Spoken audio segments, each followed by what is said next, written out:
Quarterbacks in the NFL, Joe Burrow is the least accomplished. Getting better. 1,000,000%. I 1,000,000% believe that the Dayton Flyers are afraid of the Wright State Raiders. That's why they come up with every excuse in the book not to play them. There it is. The hottest take of them all. It's the Justin Kinner Show, presented by Frickers, live on 1410 ESPN Radio. All right, everybody, welcome in. Happy Wednesday. The Justin Kinner Show presented by Frickers. Frickers, your home for fun, food, sports, and spirits. A lot to get into here today. We did have Jay Morrison on Off the Bench earlier this afternoon. A ton to dive into when it comes to your Cincinnati Bengals. Obviously, we touched on the Trey Hendrickson situation earlier in the week for some of the reports that had come out from Adam Schefter and you know, some of the local Cincinnati Bengals media. But then yesterday happened, of course, where Trey Hendrickson shows up to Bengals practice dressed in golf attire. It was not dressed to practice.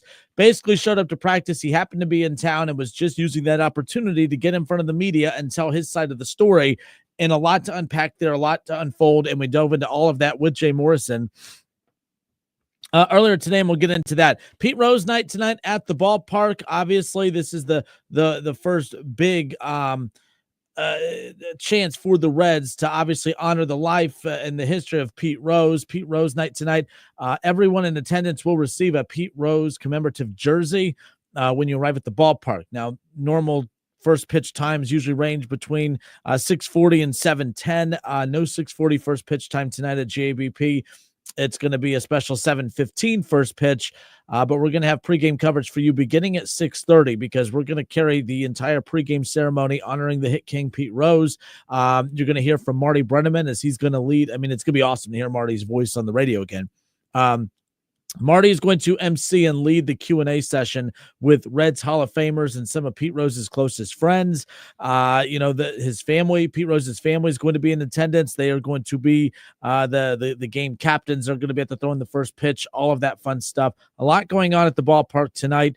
Throughout the game, you're going to see videos and just honorary pieces for Pete from Terry Francona and just, again, a lot of former, not just Reds, but just baseball personalities throughout. Nonetheless. But, you know, Pete Rose is an interesting talking point right now, not just because it is Pete Rose night tonight at Great American Ballpark.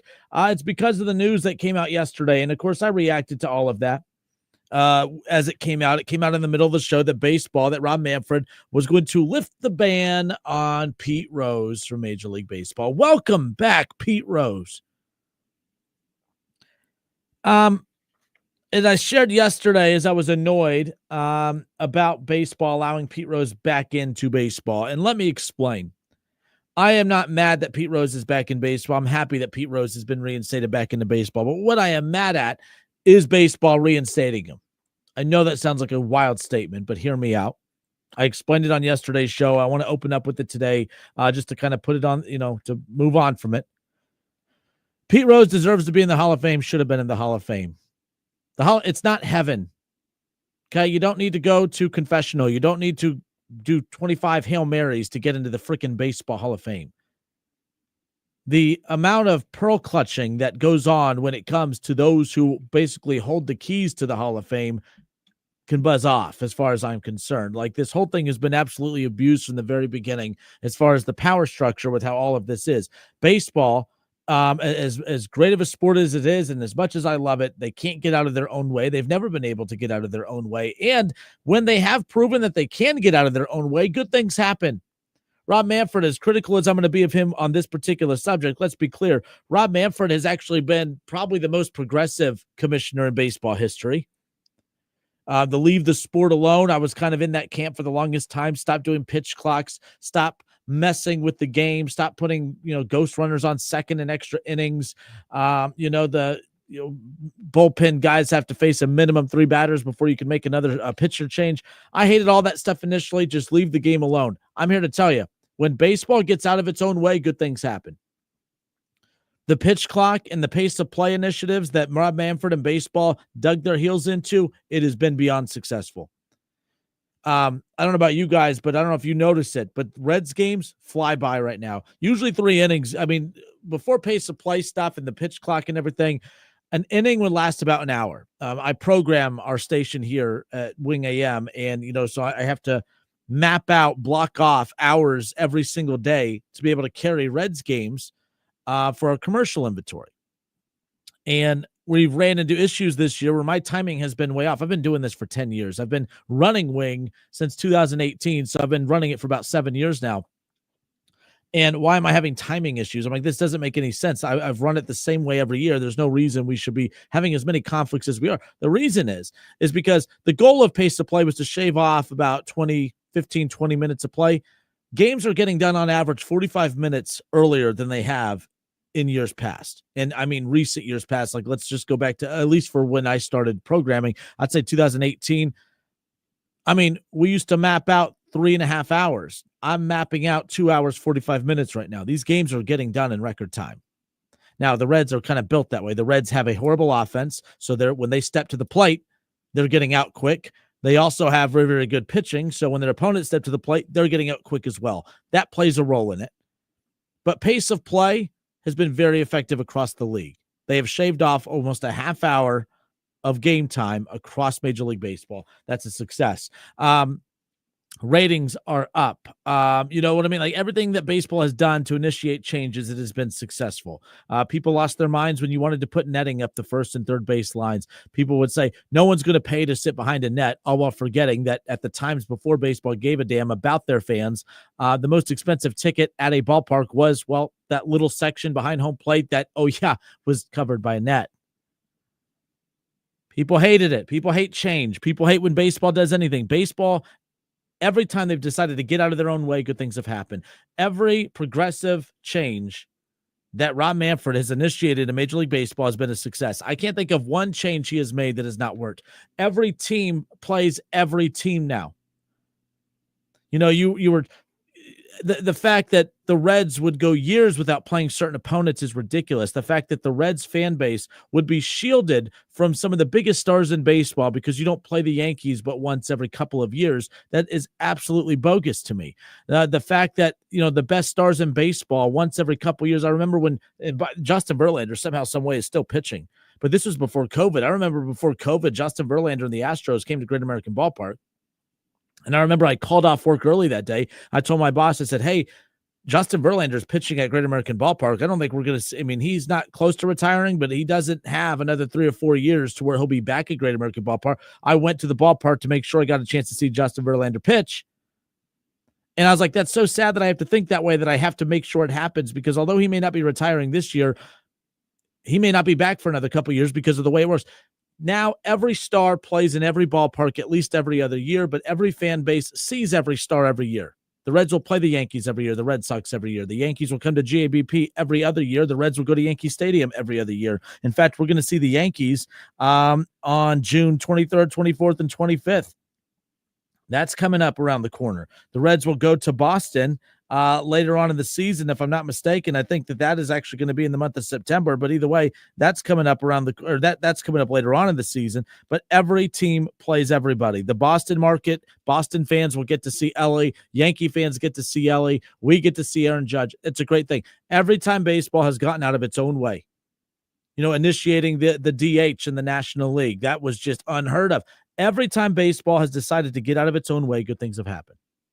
And every time baseball has done the traditional, well, this is how we've always done it, it's never worked in their favor. They never adapt and change with the times. And when they started doing it, it's been effective. Kudos to Rob Manfred for that. Baseball has always been its own worst enemy, and I believe that it has become its own worst enemy with the decision that they made yesterday, but not for the reasons that you think. Some of you are not Pete Rose guys and gals. Some of you do not like Pete Rose. Pete Rose has made very, very questionable decisions during his livelihood, right?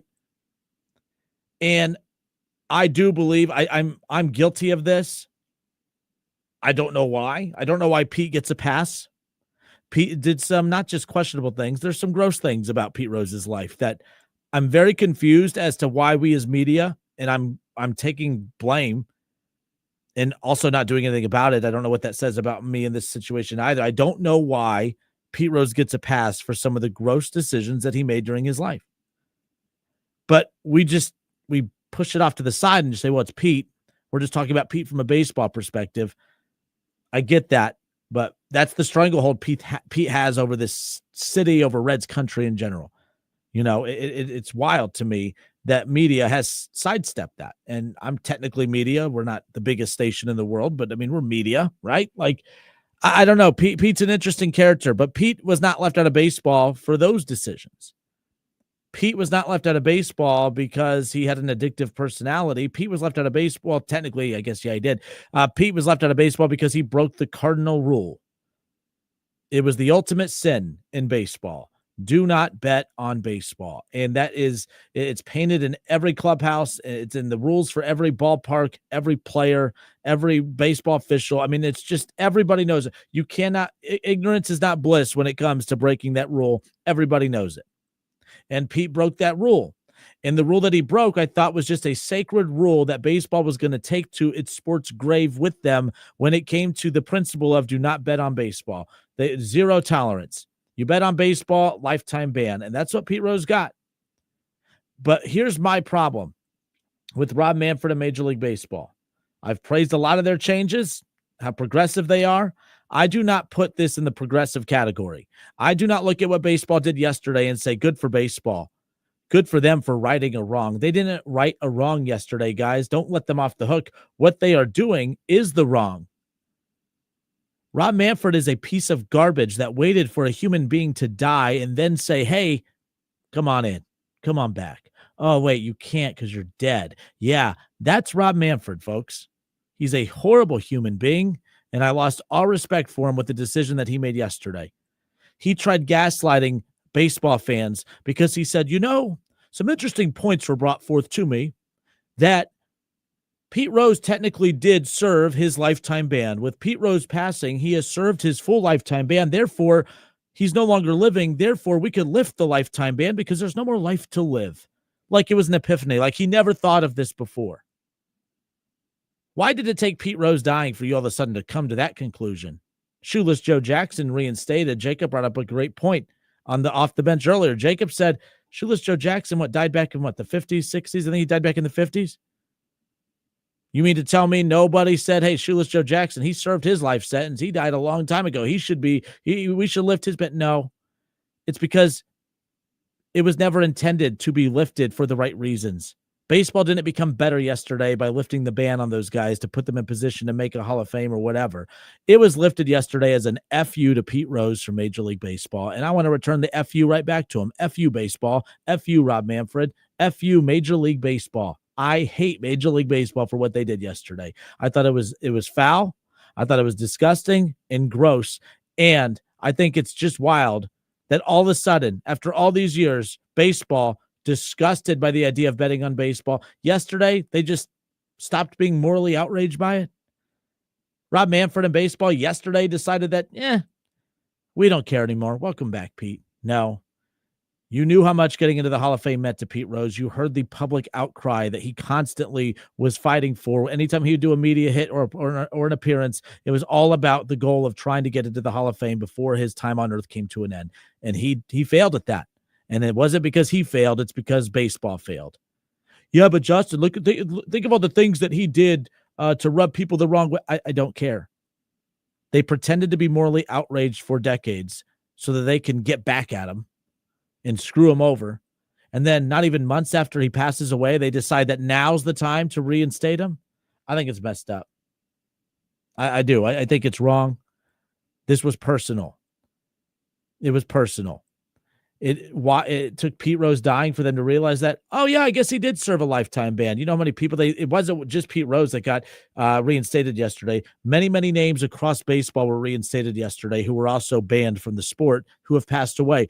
A lot of those individuals passed away many, many years ago. Baseball didn't decide then. They didn't have that epiphany then when those individuals passed that, I guess we could lift their ban. They served their lifetime, ban. No. I'm Justin Kinner. It's the Justin Kinner Show presented by Frickers. Frickers, your home for fun, food, sports, and spirits. I'm happy for Pete Rose's family.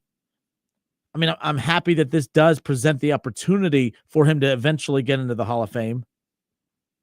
But man, oh man, I think baseball's messed up. I think Rob Manfred's a horrible human being. I think this was gross. They could put out the statement and try to put all the flowers on it and the bells and whistles to make it sound like it was like some kind of executive decision, as if they'd all just had to come to an agreement that, you know what?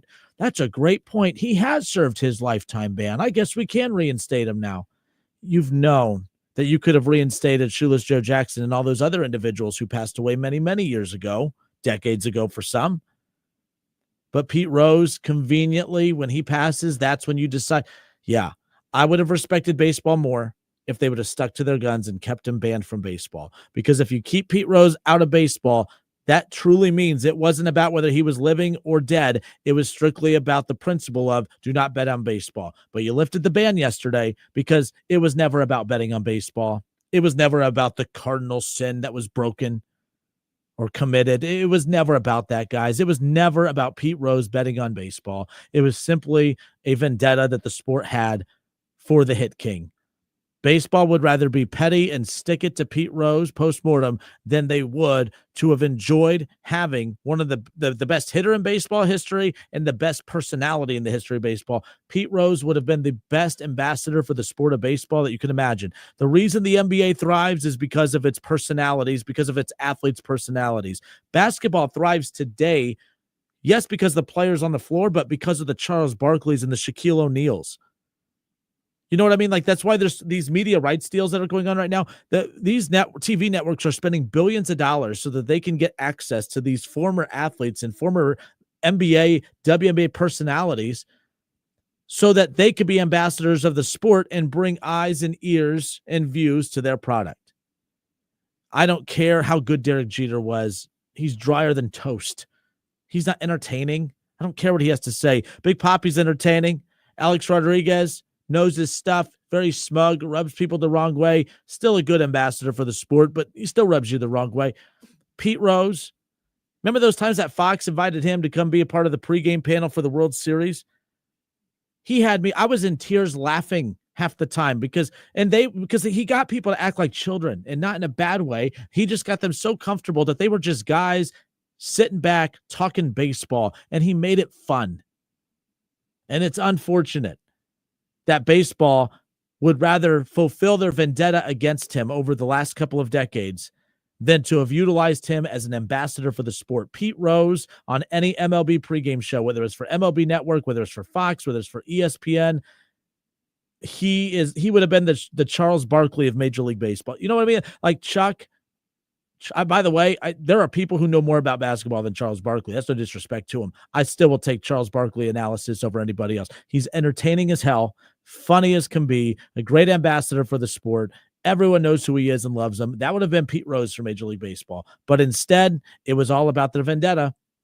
Oh, yeah, we know we're going to lift the ban, but we're just waiting for him to croak first because you're horrible human beings. It's as simple as that.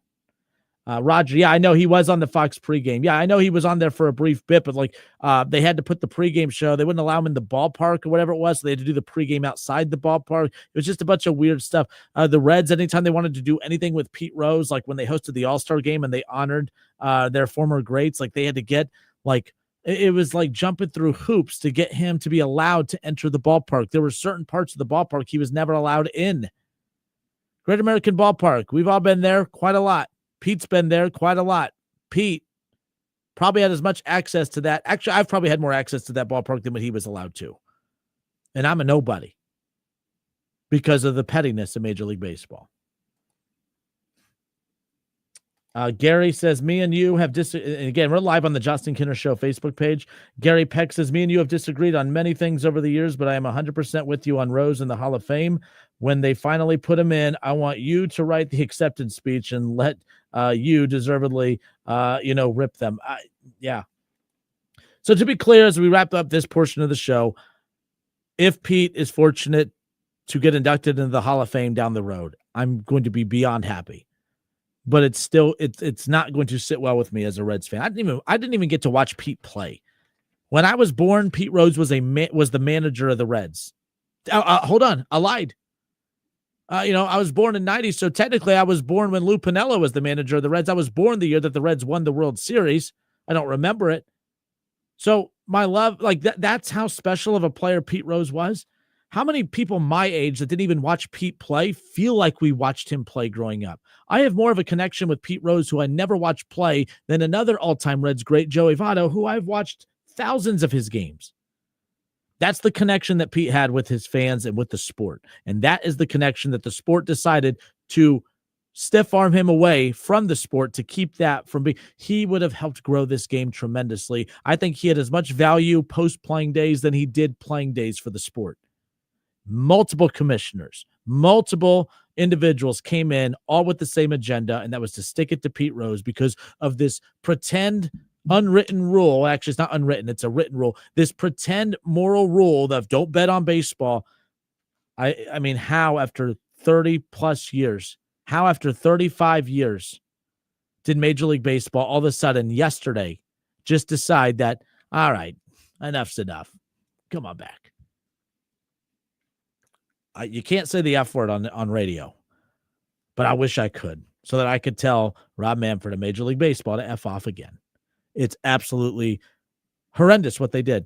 I would have respected them more if they would have just said, we're keeping the lid on the ban for Pete Rose. He will never be allowed back in the sport. I would disagree with it, but I would say, hey, it's your rules. I think you're overblowing that, but hey, I understand it. He knew the rule and he broke it. Accountability, it's fine. But don't pretend that you're holding people accountable for a rule that you don't truly buy into. Like baseball doesn't care about the betting thing anymore. They don't. They pretend to, and they pretend to lean into the sacredity of the sport. And we got to, give me a stop. You didn't care about any of that. It was all about sticking it to the Hit King, and I'll never forgive him for that. Rick, what up, Rick? Rick says, totally agree with you with what you're saying about what Major League Baseball has done to Pete. Yeah, anyone out there that thinks this was a win for Pete yesterday, it's a huge loss.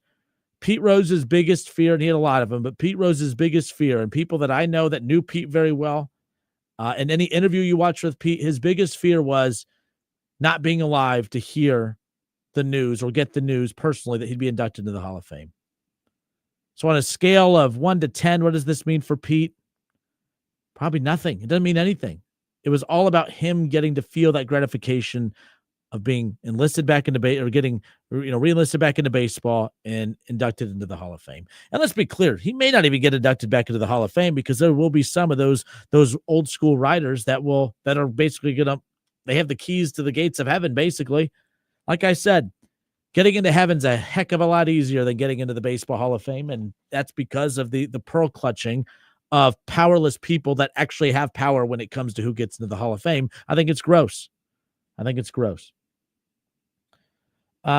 Roger, what up, Raj? Roger says Rose was interviewed saying that the Hall of Fame reward was for the fans, the family, and for him to be something he could celebrate while being alive. And I guess, being, reinstated back into baseball, and if that Hall of Fame opportunity does come down the road, it's still going to be a celebration for the fans. So I guess I have to look at it like that. But I will never look at it as letting Major League Baseball off the hook. They didn't do a good thing here. They didn't do any. Yesterday was not a good thing for baseball, and it's not for the reasons that some of the haters of Pete Rose will say. To me, it was a horrible day for baseball because it made them look petty. Some are like, oh, it's a horrible day for baseball that they're letting a guy that bet on baseball back in. Oh, stop. You don't care about that. Go place a parlay on your FanDuel account, you bums. All of you hypocrites. My gosh, it's just so nauseating having to deal with these losers that truly think that way. Rick also says, you're making me feel really old, Justin. I was in junior high school when the Reds won the World Series in 1990. Yeah. Man, oh man. There you go. But nonetheless. All right. I'm Justin Kinner. It's the Justin Kinner Show presented by Frickers. Frickers, your home for fun, food, sports, and spirits. Pete Rose night at the ballpark. The Reds will honor the life and the history and the memories of the Hit King, not just what he meant to the organization, but who he was as a person. That'll all be happening at the ballpark tonight. The doors, Great American Ballpark, will open at 5:45. So if you're gathering your stuff, you're about to head to the ballpark here or head to Cincy here in a bit, the doors will open earlier. 5:45, the doors open. Everyone that enters the ballpark will be handed a extra large Pete Rose commemorative jersey. If you're not an extra large, that's great. There will be exchange tables throughout the ballpark. Make sure that you are looking for the signs and listening for where these tables are. There are going to be multiple exchange tables throughout the ballpark for you to go and exchange that extra large for a large or whatever size that you need. So keep that in mind. Doors open at 5:45. Exchange tables for the jerseys if you need to get the proper size. Question and answer with the Q&A session with Marty Brenneman for Pete Rose with all the Reds Hall of Famers and just some of his biggest and closest friends. That'll begin at 6:30. If you can't make it, we have it for you right here on 1410 ESPN Radio. You can catch the entire pregame ceremony right here on 1410 Wing AM, and that'll lead you all the way up to a first pitch at 7:14. I said 7:15. Why 7:14? I mean, that's a dumb question. 14. Pete Rose. There you go. It's 5:14. It took me all day. I've been complaining all damn day about the 14, and it just clicked. I'm kind of embarrassed. I'm not going to lie. You ever complain about something, and then all of a sudden it hits you? I complain a lot, apparently. I thought but I can explain. Baseball does a lot of weird, like, let me look at, I have the Reds schedule right here. Let me find one. Okay, the Reds will play, and I'm going to just drown on this now because I can't find it. Here we go. The Reds, when they go to Los Angeles to take on the Angels in August, they are going to take on the Angels. You want to know what time that game starts? 9:38, and not a minute sooner or later. Not 9:40, not 9:45, not 9:30. The Reds and the Angels will play at 9:38. That's the first pitch. The first pitch will be thrown at 9:38 on the dot. Why? Why do we do dumb stuff like that? Maybe that's my OCD. Let me find another one. There's not as common, but there used to be some weird first pitch times. I think when you go play the Marlins have some weird ones too, but I think they played the Marlins already. So there's that. But yeah, they played the Marlins. So they did regular first pitch times. They used to do like 6:36 and some weird stuff. I don't notice as many weird first pitch times, but yeah, I thought that one was weird. 9:38 is when they'll play the Angels later on in the season. I haven't come across any more, but there used to be some weird ones. So when I saw the 14, I just figured it was another one of those ones, but doesn't matter. I'm rambling now. All right. Oh, Roger. Look at Roger dropping some knowledge on the show. Roger on YouTube says, when the Reds were sponsored by 7-Eleven, they used to do 7-Eleven first pitch times. You know what? If you can make it, if a buck is in it, I don't blame you. And see, that makes sense. Karen Forgas, who's with the Cincinnati Reds, she always comes on with this every year. And that was a big initiative. Games for the Reds, especially during the week, it was 7:10 first pitches all the time. In fact, when I started here at ESPN in Dayton, I was mainly hired to host the Reds pregame show because Mark Neal's show would end at 6 and the Reds pregame show would start at 6:40. So then there's like that 40-minute gap of just ESPN programming. What do you do with it? Well, they decided that on any 7:10 first pitch, pregame starts a half hour before. So 6:40 pregame. My job when I first started here was to host that Reds pregame from 6 to 6:40, a 40-minute pregame to walk it right up to Marty and the Cowboy as far as that goes. Well, that Reds pregame went away, and that's why we moved Adam Campbell to host the Wing Reds Weekly on Sunday nights because there is no 7:10 first pitch times anymore, so we don't need that pregame show. But, yeah, it used to be a lot of 7:10 first pitch times. They went ahead and moved it to 6:40 first pitch times because what they were trying to do is there's a lot of people who get off work, and they were trying to catch people on the way home. They're hoping that instead of going home right after work, you're just going to go straight to the ballpark during the week. And as you can tell, it works wonders. Look at all those seats that are just open. But nonetheless, they A for effort. But yes, for the 7:10 first pitch times, doing the 7-Eleven first pitch in exchange for a 7-Eleven sponsorship, I think that's actually genius. Roger says, I vote for a 6:10 first pitch. Everyone's going to have different opinions on what a good first pitch time is. I guess I don't mind either way. I don't go to games during the week, or I rarely do. I do know if I lived in Cincinnati, I'd be at every game. If I lived and I go to Hamilton quite a lot doing the show with Chatterbox. If I lived even in Hamilton, I would drive a half hour every other night if I had to go watch the Reds at JBP. So but I don't think I would like the 7:10 just to give me time to get there. But I think what they're trying to do is the earlier start times, they're not trying to attract the me coming from Dayton or out of the city. They're trying to get everyone that's already downtown for work just to stop what they're doing and just flood the ballpark. But maybe 6:10 would be better for that.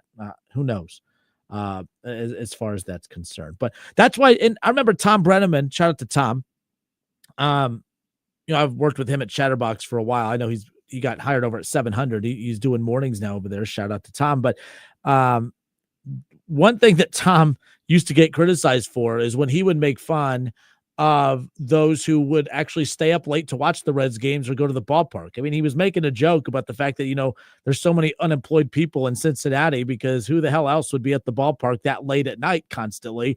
That was back before pace of play when games would start at 7:10 and you're not getting done till 11, probably not getting home till midnight. Now these games start at 6:40, and they're done by 9, like just over 2 hours. I mean, hell, I remember opening day, me and all my closest friends, we go to opening day. We rarely see each other that often. So opening day is like that one year where we all kind of get together and go and just have a good time. My buddies, they got up, they all went to the bathroom to get a hot dog and a beer. And that was like right at the end of the first inning. By the time they got back, they were gone for maybe 20, 25 minutes. By the time they got back, it was already almost the 6th inning. They missed more than half the game just going to get a hot dog, drink, and use the bathroom. I mean, unbelievable. That's how quick these games are going.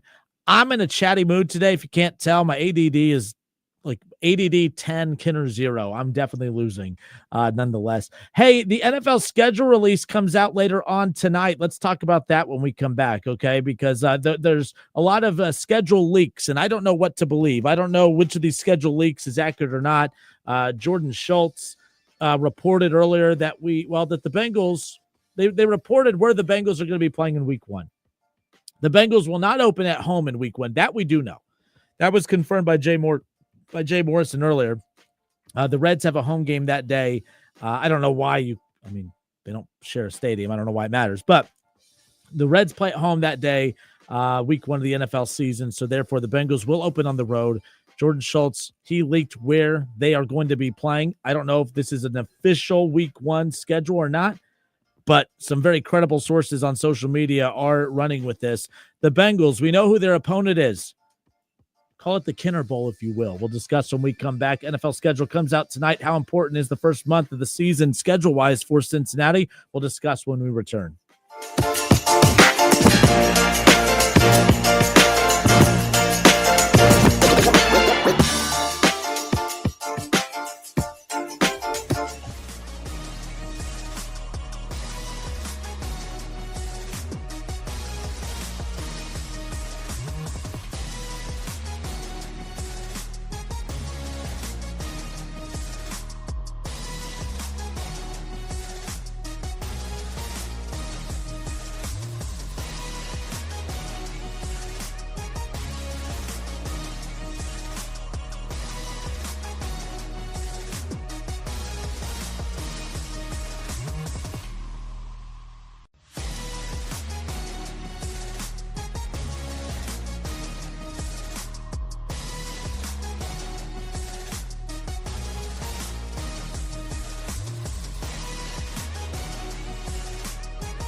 right, we welcome you back. It's the Justin Kinner Show presented by Frickers. Frickers, your home for fun food, sports, and spirits. I want to give a shout out to one of our sponsors, of course, Titan Graphics.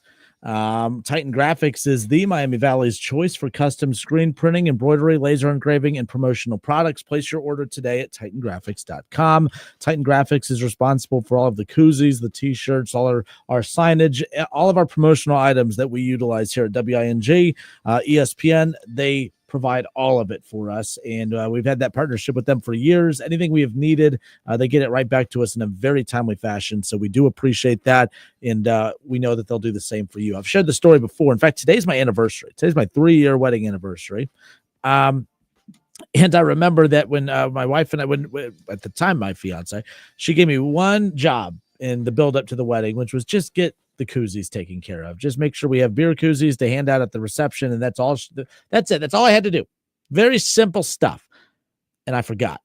And here we are days before. She said, "Hey, we're going to the hall today to start setting up. Do you have those koozies?" And I'm like, "Yeah." I did not. I did not have those koozies. I had no clue what I was going to do because I'd already technically lied and told her that I had them and I did not have them, but I knew I was going to have to figure it out. I did not think I was going to get bailed out, but I did, thanks to Titan Graphics. I called and shared the situation, and to their credit, they said, "No promises. We'll do everything we can to get these back." And less than 48 hours later, we had them back. It was awesome. I mean, my wife, now she knows. I told her later, but I was like, They got me out of a jam. They got me out of a jam. So, but no, like that's how they are over there at Titan. So please, if you need that, if you're a coach that needs, shirts, jerseys for your team, whatever it is, if you work in HR, business manager, you need to get your pens, cups, shirts, whatever it is for your business, give Titan Graphics a call today. Again, they're a great partner, and I know they'll be the same for you. All right, we welcome you back. Justin Kinner Show, 1410 ESPN Radio. Hope everyone's had a great Wednesday. Pete Rose night at the ballpark. If you're going, have a good time. I'm bummed I can't go. But the doors open at 5:45. The Reds have been on me about really making sure I'm giving out these details. It's a big night at the ballpark. Opportunity to honor the best Red of all time, the biggest name of all time. Is Pete the best baseball player of all time? No. But I don't think there's another. Is there any other baseball player that has as big a personality as Pete? Guys, can you imagine if he didn't bet on baseball? Like, what would the trajectory for Pete have? What would that have been? Like, I watched that Pete Rose documentary, and there was a line that kind of caught my attention. Like, Lou Piniella was the manager of that World Series team in 90, right? 1990. When they won that, Pete said it was, how did he feel sitting back watching that team win a World Series? He said it was tough. He said, those were my guys. Those were my guys. That was his team. And it's not like he was fired because he wasn't winning or getting the job done. He was fired because of, well, we know what happened. He was banned. And it's like, if Pete doesn't get banned, if Pete doesn't make those bad decisions that he did betting on baseball, not only was he a part of the Big Red Machine, not only was he the face of the Big Red Machine, not only is he still to this day, when you think of Reds baseball, you think of Pete Rose. You don't think you may know who Joey Votto is. You know who these big names are, right? Like, all the Joe Morgans. If you want to go down the list, there's no disrespect to any of them. You know all of those names. You think of the Big Red Machine, you think of the Cincinnati Reds, you think of Pete Rose. If that ban doesn't happen, if that sports gambling scandal doesn't happen in Pete's life, how big of a figurehead would he have been in baseball all these years?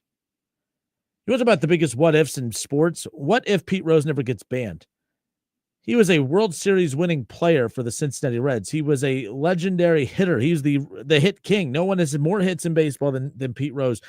If he was the manager, so again, as a player winning all those World Series for the Reds, and then to have potentially won a World Series as manager in 1990 and maybe would have won more after, who knows?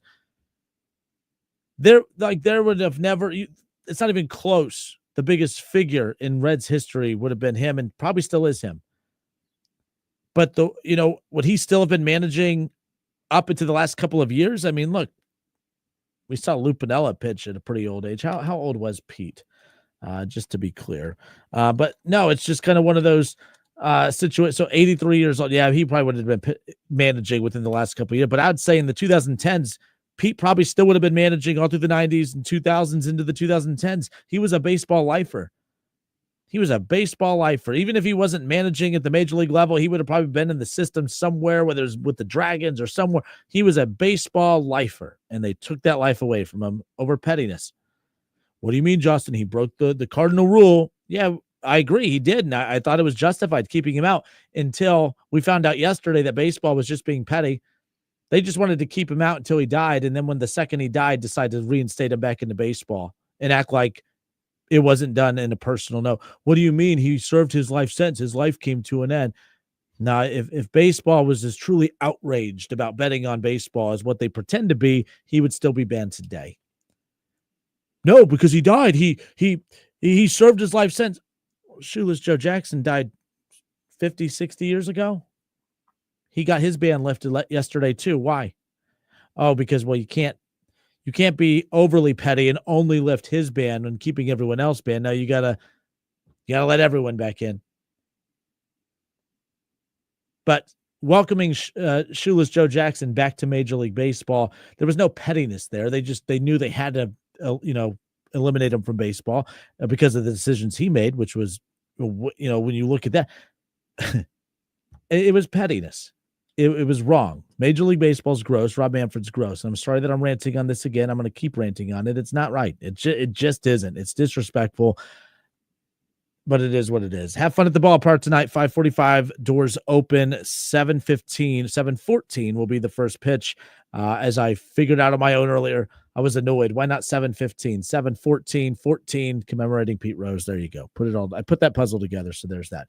And so also going on tonight, I get a huge kick out of this. I love the schedule release. I'm a big fan of the schedule release. NFL is going to announce that later tonight. There is a lot of reports out there, leaks. I don't know what's credible, what's not. But I do know that at the end of the day, Jordan Schultz is a respected media member and has released that the Bengals will open up the 2025 season on the road at Cleveland. That's how the Bengals will potentially open the season. Could you imagine Joe Burrow against Shedeur Sanders? Like, I do not think Shedeur wins the job by week 1. I think that the Browns brought over Joe Flacco. I think Joe Flacco will be the starter to start the season.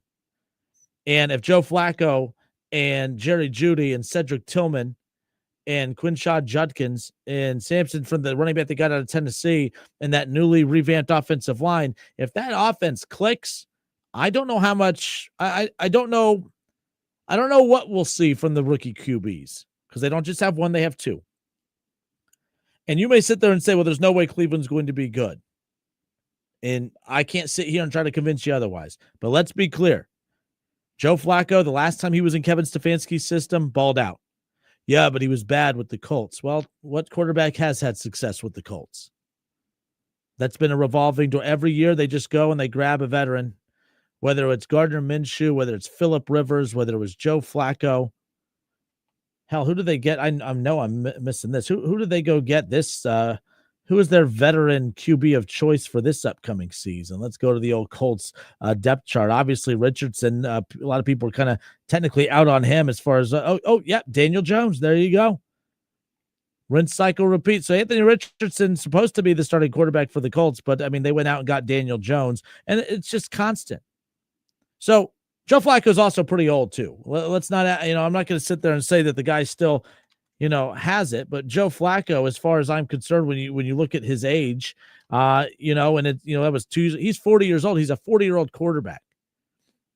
And he had a hell of a season for the Browns 2 years ago, was the reason that they made the playoffs, right? So the reason they made the playoffs, he's also the reason they got eliminated from the playoffs. I mean, 3-4 interceptions. It was a horrendous performance, but that's what you get with Joe Flacco. But what you also get with Joe Flacco is the ability to move the ball up and down the floor, up and down the field.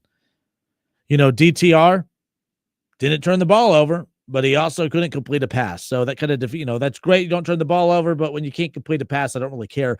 I'll take a turnover in Cleveland if it means finally having a quarterback that can move the ball up and down the damn field. That's what Flacco does. Jerry Jeudy last year had 1,200 plus yards with nobody throwing him the football. He had a breakout year, career year last year in Cleveland with all the QB chaos and the mess. Jerry Jeudy was a constant for the Browns. And if you have him who finally figured it out last year, if you have him who's figured it out, along with Joe Flacco, who had a ton of success in Stefanski's system 2 years ago, that offensive line is revamped. Tillman looked fantastic. The second that Amari Cooper was traded away to the Bills, Cedric Tillman got the route tree that was Amari Cooper, and Tillman exploded. Had touchdowns in every game but one that since Amari Cooper left before he had the season-ending injury, unfortunately. I think Jerry Jeudy, Cedric Tillman. It's not Jamar Chase and T. Higgins. Okay, it's not DK Metcalf and at the time George Pickens. I know he's traded away, but it's not a wide receiver duo that is going to be well respected throughout the league, but they haven't proven it yet. But we saw flashes of it last year. And then you revamp the run game. The offensive line is better. You have David Njoku. David Njoku had his best season as a Cleveland Brown playing with Joe Flacco. So if you get all of a sudden another big season from Jerry Jeudy, Cedric Tillman has his breakout year playing with the quarterback who could actually pass the ball like Joe Flacco. We know David Njoku was a top 3 tight end statistically that season he played with Flacco from a touchdown and yardage and yards per game and all that. This offense, I do think, is going to be pretty explosive. I think Cleveland is going to be better than you think. And I think that's a problem. I think winning with Joe Flacco could be a problem in Cleveland this upcoming season, mainly because you need to know what you have. Joe Flacco's 40 years old. I don't care if Joe Flacco goes out there and throws for 4,000 yards and 35 touchdowns this year. Does that help Cleveland? I don't think it does. Will they make the playoffs if he does that? Probably, but what does that do big picture? You just used 2 of your draft picks this year on 2 quarterbacks. You traded back from 2 to 5 so that you could acquire another first-round pick for next year in a quarterback depth heavy draft. How do you draft a quarterback in next year's draft if you don't know what the hell you have with the 2 quarterbacks that you just took in this year's draft? But you also are built to compete. Like, there's a lot of talent on this Browns roster. You can mock it all you want. That team is way better than the team that was picking number 2 overall. Okay, I'm here to tell you right now, the Browns, they threw the flag in last year. They waved the white flag. You start when they announced that they were going to DTR, that was the dumbest thing I'd ever heard. We need to know what we have with DTR. You know what you have with DTR, which is why you went to DTR, because DTR's job was to, do and accomplish what he ultimately did, which was get you the number 2 overall pick. And that's what happened. If you threw Jameis Winston out there, they were going to continue putting up yards and points. Would they have made the playoffs? No, but they definitely would not have been picking number 2 overall. That's a team right now that where the offensive line took a step back. They added weapons to the O-line. They added weapons to the defensive line. They added big pieces in the draft. I think Cleveland's going to be pretty damn good. I think they're going to be way better than what Vegas has them at. I think they're going to be better than what you guys expect them to be, but I'm also not going to get mad if anyone makes fun of them because they don't deserve to have the benefit of the doubt. But I know this is going to sound bad. The worst thing that can happen for Cleveland is Joe Flacco look good. Joe Flacco needs to look 40. If Joe Flacco looks good, that's a problem. If Joe Flacco looks like the Joe Flacco from 2 years ago in Stefanski's system, that's a problem. Shedeur Sanders has to take this opportunity and run with it. If Shedeur Sanders, you're not going to replace the 55 or 45 guaranteed or mil guaranteed a season that's going to Deshaun Watson. You're not going to replace that. You can't get that money back. But if you could get if you can get 45 mil worth of production from the quarterback position, that's how you break even a bit.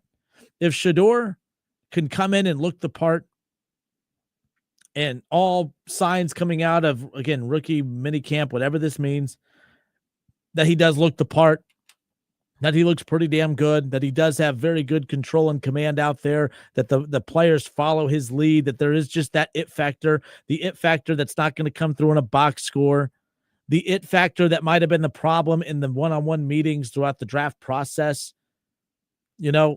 When you're talking to old stuffy white owners who, have a, reputation of not really having a good connection with being talked down to and all this stuff, if that's really what happened, who knows? But the bottom line is Shedeur doesn't have to deal with them. He has to deal with his teammates. And as long as his teammates follow his lead, that's really all that matters. I think Shedeur looks the part. I think Shedeur is going to be the part. And if he is, now you have a young rookie quarterback with a bright future with Cedric Tillman and with Jerry Jeudy and with Quinshon Judkins and Sampson, and you have Njoku and Held Fannin Jr., who I'm a huge fan of, the tight end that they got out of Bowling Green. I think Cleveland did a very good job reinventing their offense in this draft, if and only if one of those two quarterbacks, Dylan Gabriel or Shedeur Sanders, hits. I love the Joe Flacco season. I loved it. It was the funnest freaking thing in the world, like the way that they caught fire, because the season was just going to hell. You know, you had Deshaun Watson, who finally started playing good football. Deshaun Watson literally had his best game since his Houston Texans run against the Baltimore Ravens. The Ravens had a top 5 defense that year, and Deshaun Watson carved it up. He had one incompletion in the second half. He had 2 touchdowns through the air and a touchdown on the ground. He balled out. They got that big win on the road at Baltimore, and it was like, okay. Nick Chubb was clicking on. I mean, the run game was on it, and Njoku was breaking out right there. Amari Cooper was fantastic. Everything was rolling in the Browns' direction. And then Deshaun has that season-ending injury. They regressed. DTR was horrible. And then they get Joe Flacco. And then all of a sudden, everything just opened up again. And Njoku looked great. Amari Cooper, that was one hell of a combination between those two. Nick Chubb complemented everything great. It was a perfect go of it for the Cleveland Browns that season. So we'll see what ultimately ends up happening. And when I say Nick Chubb, sorry, not Nick Chubb, but the run game in general, obviously being without Nick Chubb with that season-ending injury was unfortunate earlier in the year against Pittsburgh. But it's just like one thing after another. So I said Nick Chubb. I just meant the run game in general. Nick Chubb obviously out. But, yeah, I know how much fun it could be with Flacco, but I don't think it serves a purpose. If you get if by week 7 or week 8 you're 5-3 or 6-2 with Joe Flacco at quarterback, that's great. What are you doing though? What are you accomplishing with that? If you get to, let's say you win 11 games, if you're Cleveland, you make the playoffs, Flacco's healthy and he's your quarterback the whole season. Now it's time for next year's draft. Flacco will not be your quarterback the next season, and now you know literally nothing about whether Dylan Gabriel or Shedeur Sanders can play.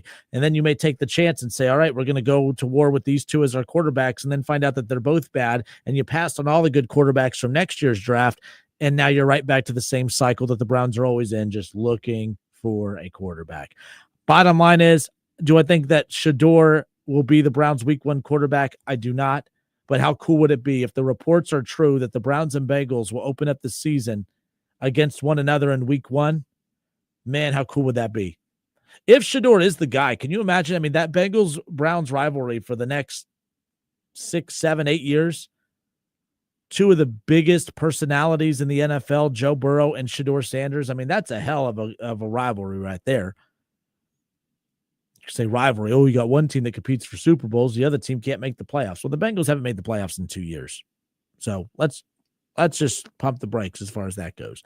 But yeah, that will be fun for Cleveland and Cincinnati fans if that ends up being the case, if those two end up being the 2 QBs that go head to head for the next 5, 6, 7 years in Cleveland against the Bengals. But as far as Cincy goes, I'll have more of a take on that later once we know who they play. They were 1-3 last year in the month of September, 1-3 in the month of September, the season before that.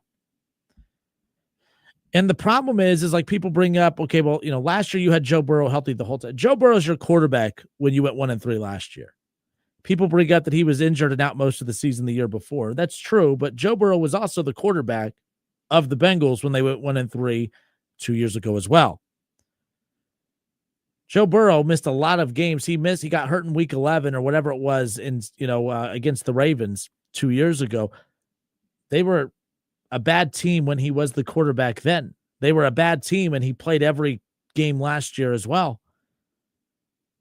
Joe Burrow puts up a lot of big stats, but the stats aren't equating to wins.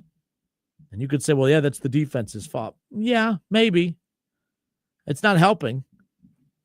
But at the same time, something has to give. Joe Burrow, the offense, the defense, something has to give. It is on Joe Burrow's shoulders.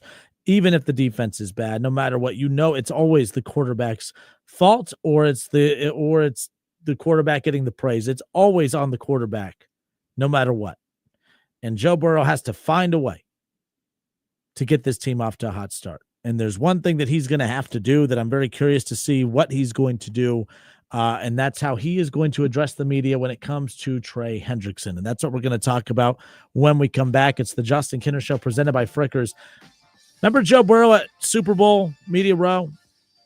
He was going on every show possible, pleading with the front office, get these deals done, get these deals done, get these deals done. I don't know about you, but I kind of get the vibe that the only two deals that Joe Burrow truly cared about were honestly, because he's a quarterback, I think he only cared about the wide receivers. I'm not saying Joe B doesn't care about Trey Hendrickson, but I don't think he cares about Trey Hendrickson the way that he does Jamar Chase and T. Higgins. So now that you have a teammate, your best player on defense, on an island by himself, begging for a contract extension, begging for more money, is Joe Burrow going to come to his defense in the media the way he defended Jamar Chase and T. Higgins? Or is he going to tell Trey, sorry, dude, you're on your own? I'm fascinated to see what ultimately happens with this. Like, is Joe Burrow going to be a leader and defend all his teammates, or was he only in it for himself to make sure that he had Jamar Chase and T. Higgins to throw the football to? I think that's a fair question. Joe Burrow, are you going to be a good teammate? Are you going to defend your guy, Trey Hendrickson? Or were you only looking out for yourself, trying to get T and Jamar extended because, well, they make you look good? 937-518-1410. Phone lines are open. We'll talk about the fallout of the situation in Cincinnati with Trey Hendrickson, who showed up to practice yesterday. A little bit of a surprise to everybody. Addressed the media for 23 minutes. A lot was said. It's personal now between him and Zach Taylor. Personal. And the reason he says it's personal is because what Zach Taylor texted him, and I'm here to tell you, what Zach Taylor texted him does not count as personal if you ask me, but if you make it personal, it's a Trey Hendrickson problem. We'll discuss all of that when we come back. More of the Justin Kinner Show presented by Frickers next.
The Justin Kinner Show is presented by Frickers. Frickers, your home for fun food, sports, and spirits. It's 4:26 here in the Miami Valley.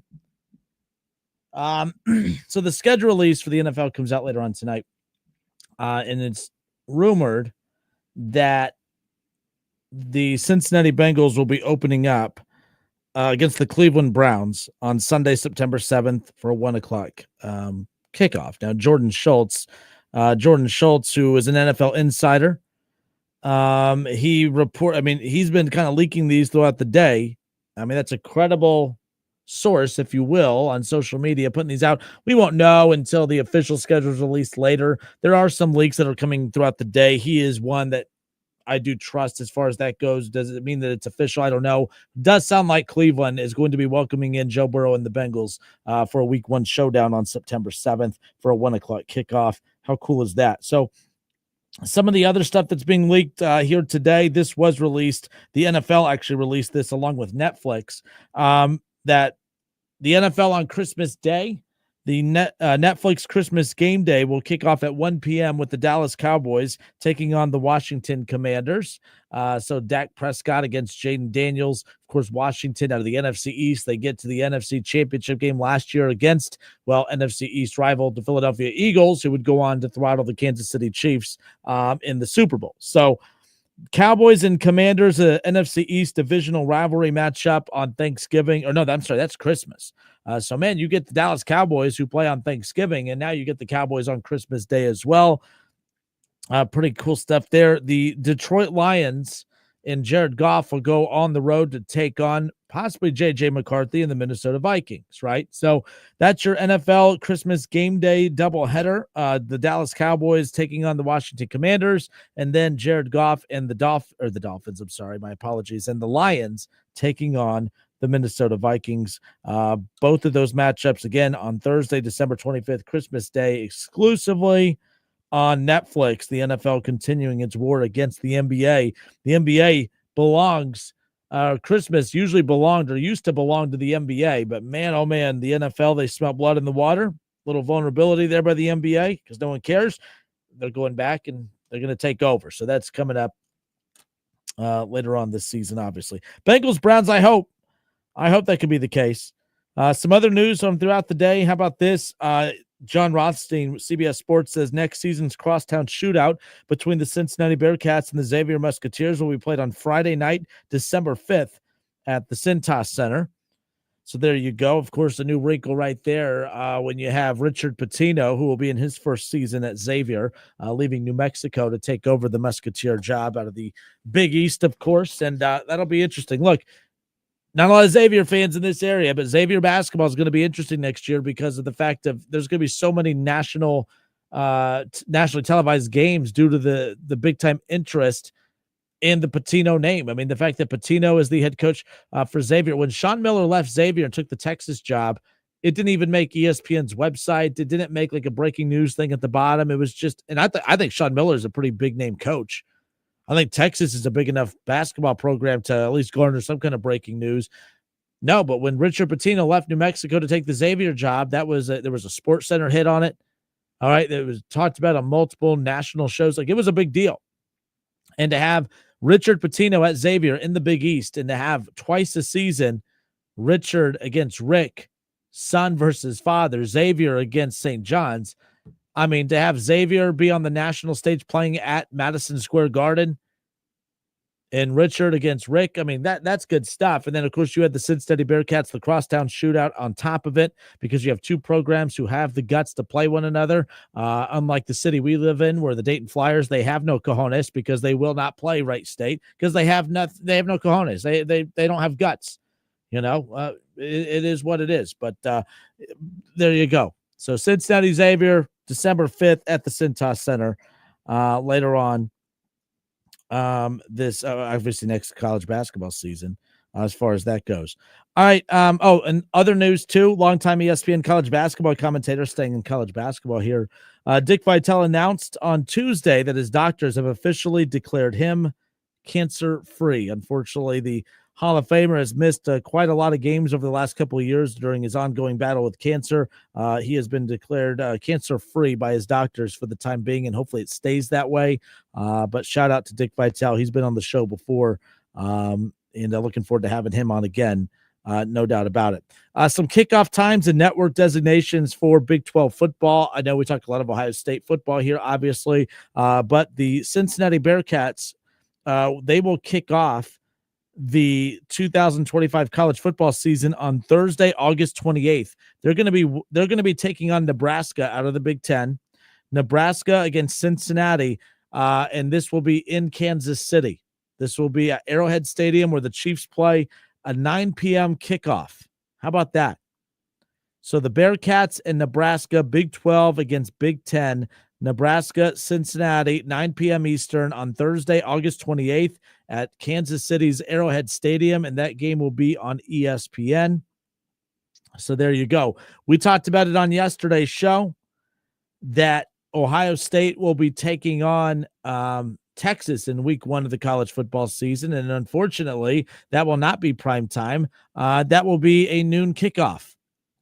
But what do you mean? It is prime time. It's the big noon kickoff. It's not prime time. It's not prime time. You can call it prime time, Fox, all you want. It's not prime time. Nobody grows up dreaming of playing in a 1 versus 2 regular season, potentially 1 versus 2. No one dreams of growing up to play college football and play in a 1 versus 2 game for a noon kickoff. Nobody dreams of that.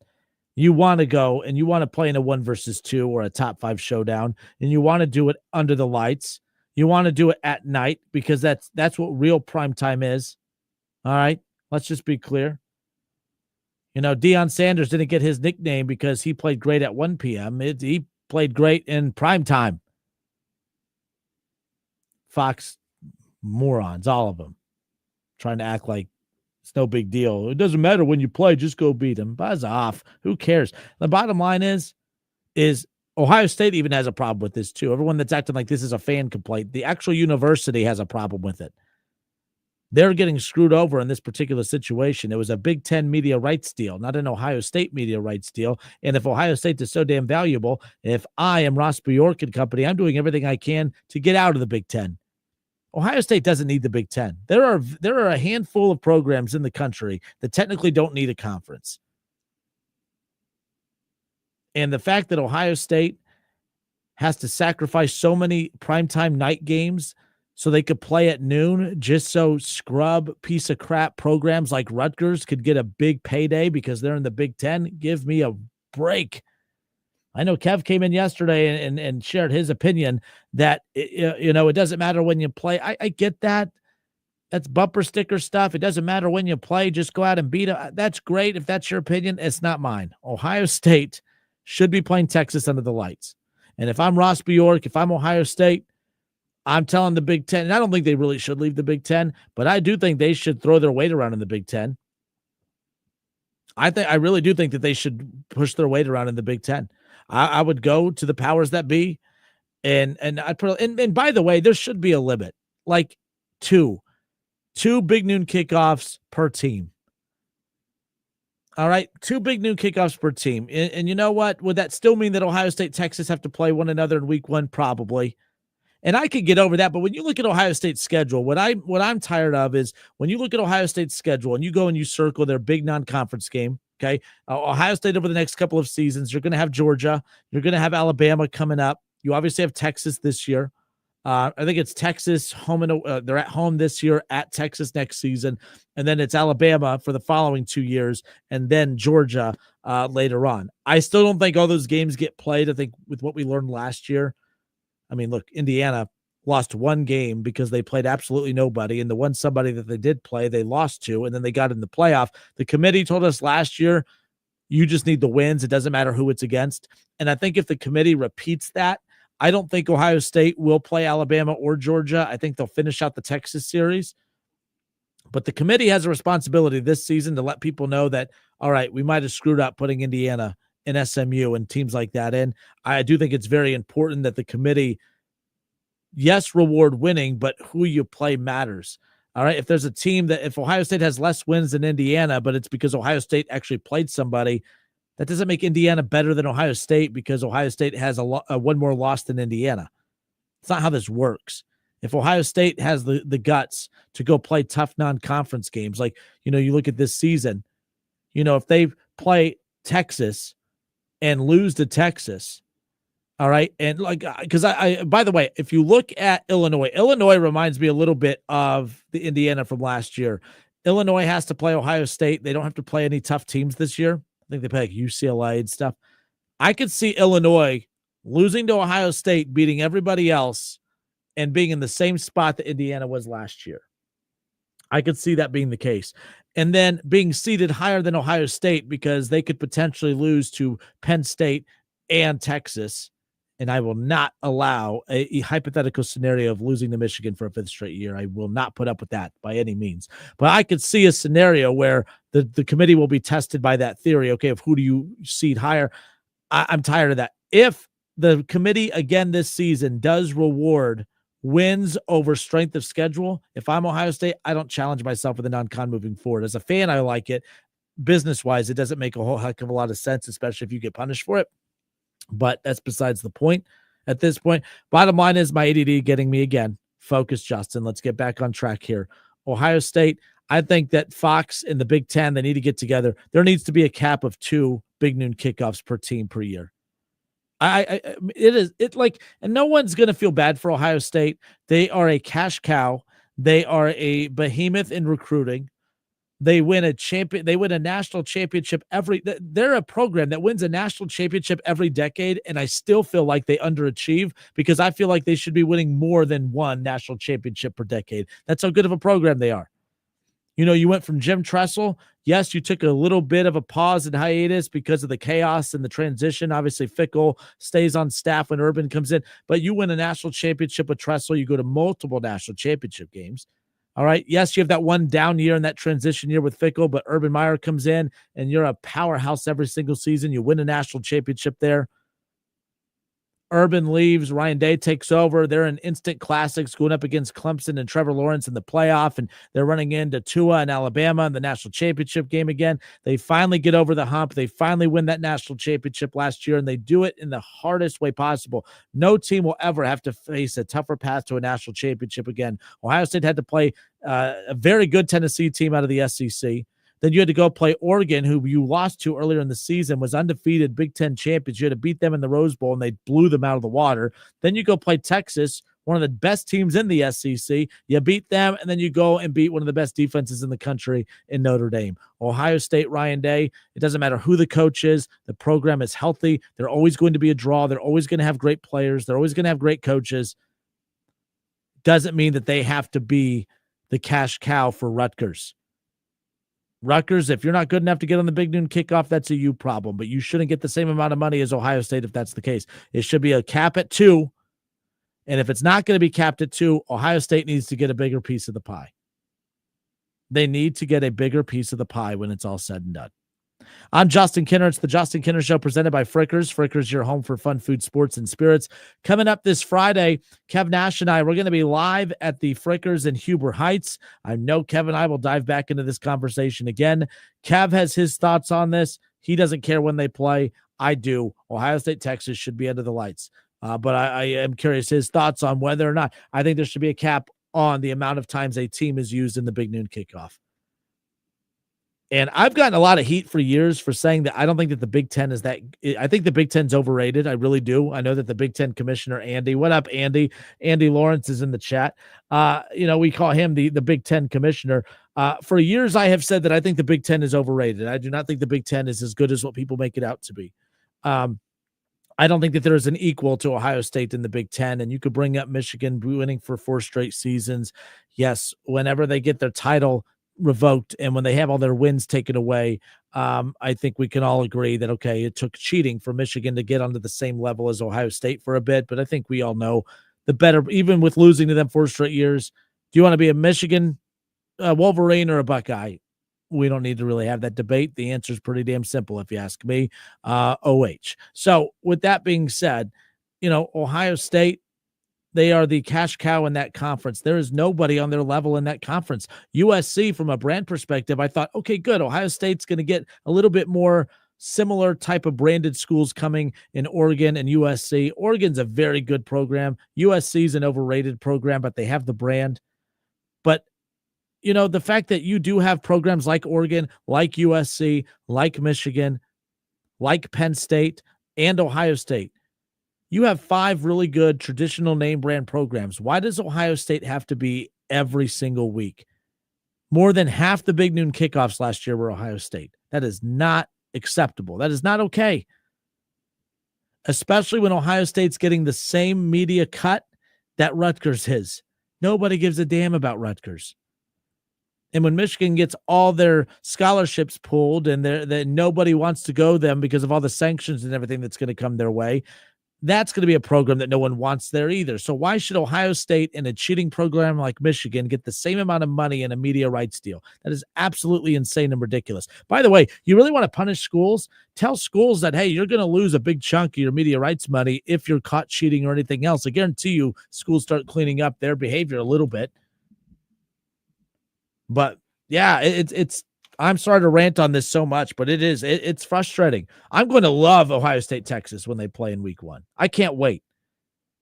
But don't act like Ohio State, Texas is the same vibe. Don't act like it is the same experience. Don't act like it's the same energy at noon as what it would be under the lights. The atmosphere at the Shoe, is it as good as some of the SEC schools? No. But man, that Ohio State, Tennessee game, that energy, that night, that was unbelievable. That energy doesn't exist at noon.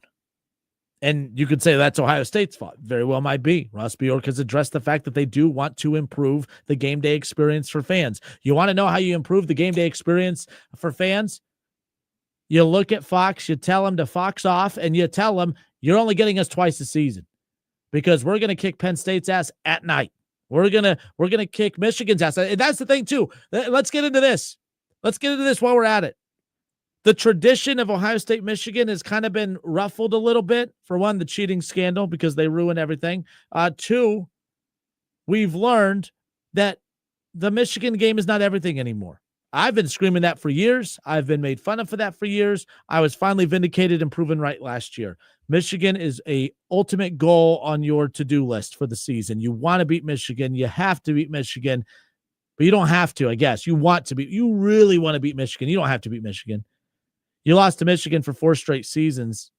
You've made the playoffs multiple times in that span. Losing to Michigan a few years ago is not why you lost to Georgia. If you get one stop against Georgia, you're the one blowing the doors off TCU, winning a national championship years ago. That means that would have been the second national championship for Ryan Day, all during that 4-game losing streak against Michigan. You don't need to beat Michigan. The rivalry with Michigan, it means a ton. It is fun. It's something special to be a part of. But as we learned last year, it's all about the Tennessees. It's all about the Texases. It's all about the Oregons and the Rose Bowl. And it's all about the national championship. The clean right way, by the way, not the cheating way that team up north did a few years ago, by the way. Put that game at night. Put it at night. It's now time.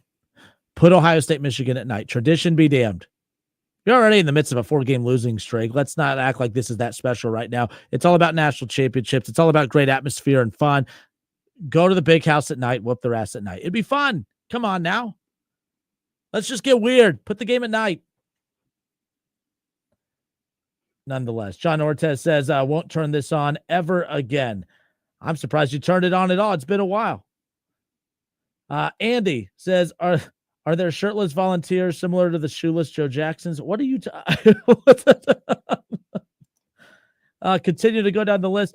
Andy also says the Big Ten commissioner, State Penn and the cheaters up north are ready to win the Saltine Crackers Bowl. Oh, yeah. That's their team goals to start the season. Oh, where's Kev? Oh, that's you calling, Kev. My bad. If we can get a phone screener in here, Kev, that way I know who's calling. That'd be all right. The Justin Kidder Show presented by Frickers. Let me see. Is this Kev? Is this actually Kev? What up, though? Are you in the building? I am not. Oh, I have a rule for only people in the building. Yeah, there you go. No, I hear you talking, but I'm going to save this ammunition I have for you for Friday at Frickers with the Ohio State in the big noon kickoff. I'm going to save that just for you. So be ready for Friday. But I did want to talk a little baseball. I did want to talk a little baseball with Pete Rose and Shoeless Joe Jackson. Look, my thought is I agree with you. Like, if you're going to stand on a ban, stand on it. If he's supposed to be forever banned, lifetime ban, whatever, let it ride. My thing is what Pete Rose did can be debated. It can be debated that, hey, he did or didn't bet on baseball. That can't be debated. He did. Yep. But is that crazy? Is it crazy? It's wrong. It's against the rules. Absolutely. But what the White Sox did, they took money and they threw baseball games. They cheated. So I understand why Pete Rose is the bigger talking point. Obviously, we live in Dayton, Ohio. Cincinnati Reds are on our station. They're right down the street. He's the hit king, yada, yada, yada.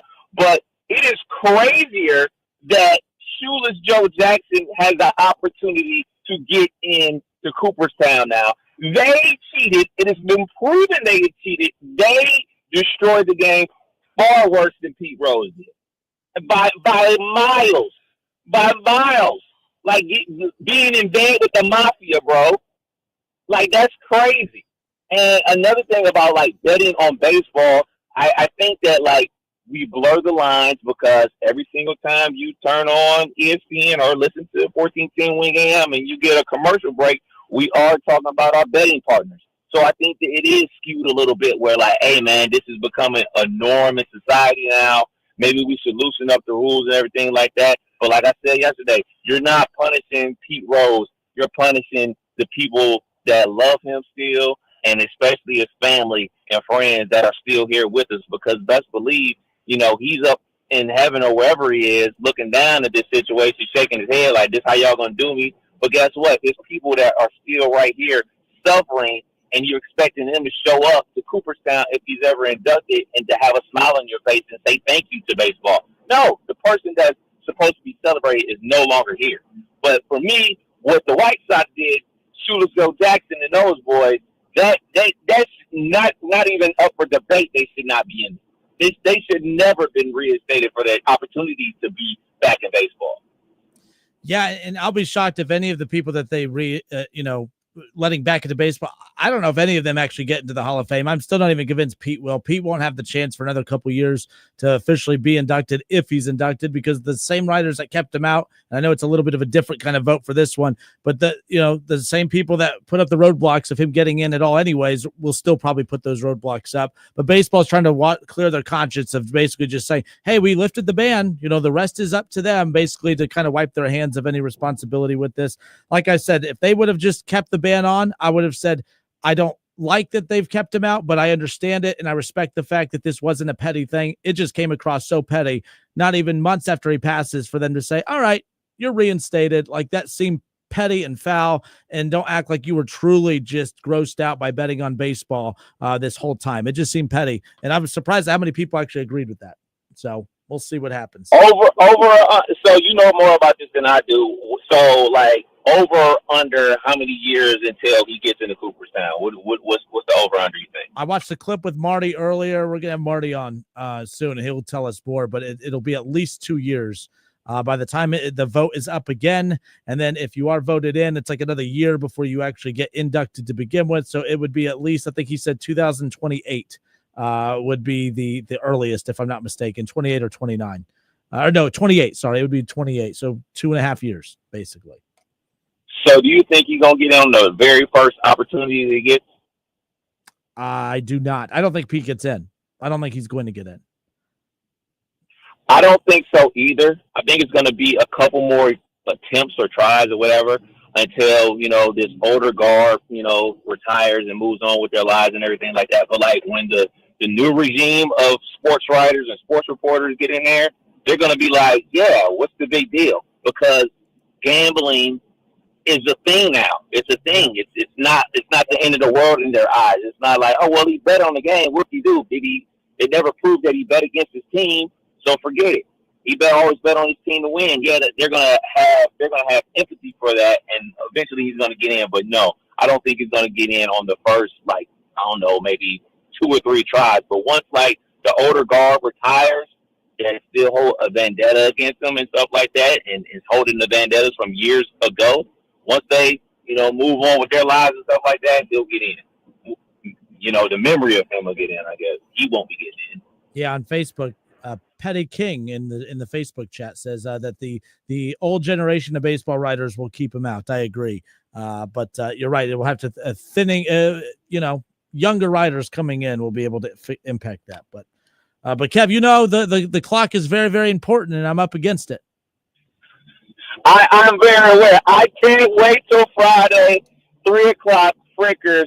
We're starting the show with Big Noon Kickoff Talk in May in the middle of the NBA playoffs. It's going to be a blast. In Huber Heights. See you then. Yes, sir. All right. The Justin Kinner Show presented by Frickers. Frickers, your home for fun, food, sports, and spirits. So the show will be live at Frickers in Huber Heights coming up this Friday at 3:00. Kevin and I will be out there. We have a lot of tickets we're giving away. We just got some Blink 182 tickets. Blink 182 will be at Riverbend in September, but we got the tickets now. We'll be giving away tickets for Blink 182, Buckeye Country Superfest, a chance to see Jelly Roll and Kane Brown at the Shoe next month. It's already May, man. That is coming up in June. So come on out. Let's see. I know that we have other tickets. Let me see what tickets we have. We're giving away plenty of Reds tickets. We have a lot of Reds tickets we'll be giving away as well. I do have a couple more of the Ellie De La Cruz bobbleheads. If you would like a chance to come out to win a bobblehead, come on out this Friday, Frickers in Huber Heights, and we'll get you taken care of as far as that goes. But let me see. Why does this make me have to re-sign in and all of that? And then you have to hit skip 100 times. There we go. Never mind. I'll tell you guys on tomorrow's show what I have given away. It locks me out of my account. But no, we're looking forward to seeing you coming up this Friday. All right, coming up in hour number 3, Jay Morrison covers your Cincinnati Bengals for Sports Illustrated and Bengals Talk. He was at Bengals practice yesterday, and he said the Trey Hendrickson press conference was the wildest thing that has ever happened with him covering the Cincinnati Bengals. I didn't think anything of it at the time. I mean, I knew it was a big deal because he was basically throwing a lot of people under the bus, but that was an unplanned press conference. There was a lot of media there that was just there to get some shots of Joe Burrow throwing a football and Jamar Chase and T. Higgins smiling as they're really, really rich men now. It was supposed to be a quiet offseason for the Bengals, and it just probably got way louder than what it was a season ago, thanks to Trey Hendrickson, who showed up unannounced to practice yesterday. In his golf attire. He definitely had a tee time. I think he showed up to raise hell, and then he had to bolt to get to his tee time. I mean, there's no way the way he was dressed, that was just his casual Tuesday attire. It was all about the tee time he had later on. But he wanted to come and let his message be known to the media, his side of the story be known to the media. And it was a wild day yesterday at Paycor, or at least at their practice facility, as this thing with Trey Hendrickson continues to get messier and messier. And that's the conversation we have with Jay Morrison earlier today. So we'll get to that coming up here just around the corner. I will say this as we wrap it up here in hour number 2. People are amazed that I'm defending the Cincinnati Bengals in this particular situation. This is not the same situation as Jamar Chase and T. Higgins. And I will say this. If a team doesn't want to extend you, if they don't want you to be a part of their team moving forward, they have every right to do that, just like when players don't want to stick around and be a part of a team anymore. Trey Hendrickson 4 years ago signed, or I should say 5 years ago, signed that free agent deal with the Cincinnati Bengals. 2 years ago, signed an extension to add an additional year, which was through 2025. Okay, so he signs that deal, and obviously they took a chance on him, gave him that 15 mil or whatever it is. He's getting now close to 20 mil, whatever that number is at this point. And obviously for an edge rusher like him, when you look at what Myles Garrett's getting paid, you look at what Max Crosby's getting paid, you look at TJ Watt, you look at guys like that, they're getting paid a lot of money. He's not getting paid a lot of money. He believes that he is producing at the same rate that they are, and he wants his pay to reflect that. Well, you were producing at their rate 2 years ago. Why, when you signed that 1-year extension to add on to that, why did you not demand more money then? You are what you negotiate. And Trey Hendrickson, this is a result of a lot of bad decision-making on his part. Let me be clear. I think the Bengals are horrible with how they handle contracts. I think that their mistakes have costed them more money than anything. I mean, they ended up spending way more on Jamar Chase because I had that the other day. Bengals fan said, why don't you give them credit for getting the deals done with Jamar Chase and T. Higgins and others? I'm like, because they ultimately cost themselves money. You knew you were going to give a deal to Jamar Chase. Why would you not have just got it done last year? What was the point of waiting? He didn't want to wait. He wanted to get it done last year. And because you waited, it ended up costing you $20 million. Well, no, it was only costing you 40. You could have got him at 35, and over the 4-year, $30 million or $40 million a year contract, $5 million a year for 4 years, you just spent an additional $20 million that you didn't need to spend because you don't know what the hell you're doing. T. Higgins should not be a Bengal, but because they bowed down to Jamar Chase's agent and all that, like they were letting T know they didn't want him to be a part of the team either. They just kind of got blackmailed into getting a deal done because Jamar refused to sign until T signed. So there's that. Trey Hendrickson's different, though, because the Bengals truly, they do not want to. They did this with Geno Atkins. They do this. This is a practice of theirs regularly. The agent of Trey Hendrickson did a horrible job, and Trey Hendrickson, the lack of homework he did on the Bengals organization, it's showing. The only one surprised by what the Bengals are doing right now is Trey Hendrickson. I'm not surprised that they're doing this. You're not surprised that they're doing this. This is exactly who the Bengals are. It's exactly what they do. Okay. They have a philosophy, especially on pass rushers. They do not want to give extensions to pass rushers into the 30s. And now that you have so many big contracts on the books, like $55 million a year to Joe Burrow, $40 million a year to Jamar Chase, almost just a hair under $30 million a year to T. Higgins, any big contract that they now add to that pile, it has to be vetted and it has to be a clean situation. Trey Hendrickson is 30 years old. He's coming off a couple career seasons, but history tells us pass rushers start to steadily decline once they reach their 30s.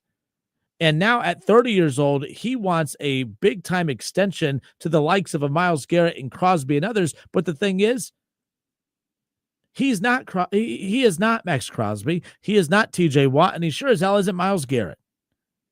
He's very, very good. He's the sacks leader. But you want to know what also makes Myles Garrett and TJ Watt and others great?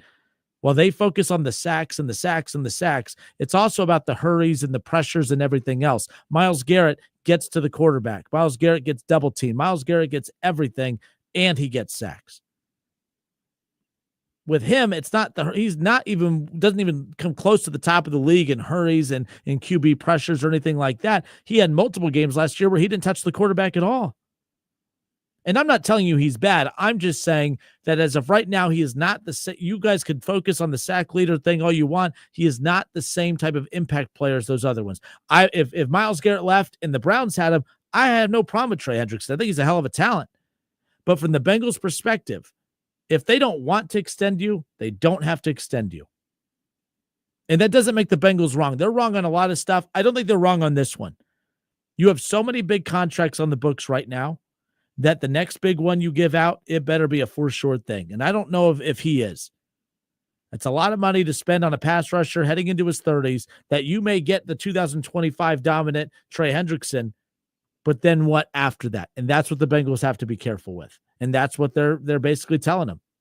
Everyone's like, they're screwing him over. No, they're not. They're going to pay him every dime he has coming to him if he steps foot out on the field. He threw a temper tantrum yesterday saying that things got personal between him and Zach Taylor. You want to know why he said things got personal between him and Zach Taylor? He said it got personal between the two because Zach Taylor had the nerve to text him to remind him that unfortunately, due to the collective bargaining agreement, every camp and practice you miss, you will be fined. Why is that? Why did he take offense to that? Why was that something that he took personal? I'm here to tell you. Kev will tell you I'm a pain in the ass to manage. All right. He's my boss now. I don't love everything that my bosses text me and tell me and all this stuff. But if they text me saying, Kidder, you haven't been to work in 3 days. If you don't show up, man, we're going to have to start, for one, I might fire you. 2, you're going to be written up, whatever. I'm not going to go to my friends and say, can you believe, guys, that I didn't show up for work for 3 days and my boss had the nerve to write me up? What a jerk. No, do you see how dumb that would make me sound? And that's how ridiculous Trey Hendrickson sounds. I mean, I really love Zach Taylor, but, things are a little personal now, because of the text that I got. And the reporters asked, what was the text? They basically telling me if I don't report to practice, I'm going to start to get fined.